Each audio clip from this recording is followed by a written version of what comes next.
আসসালামু আলাইকুম।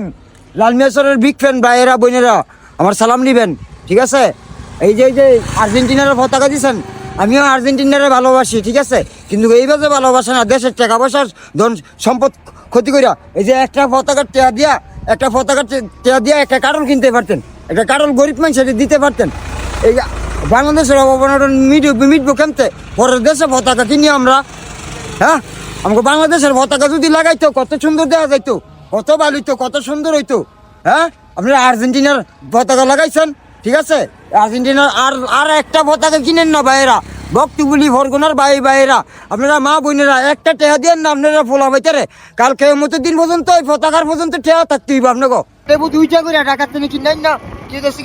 সার্কেলের শরবত হইতো, এত টাকা আপনারা বিয়ে হিসাবে নষ্ট করছেন আপনাকে ভাইয়েরা। আপনারা পতাকা কিনেন না, অনুরোধ করে কই, আল্লাহ রাস্তায় কই। আসসালামু আলাইকুম, রাখলাম মা বোনেরা, কাল কিয়ামত পর্যন্ত এই পতাকার হিসাব দিতে হইব।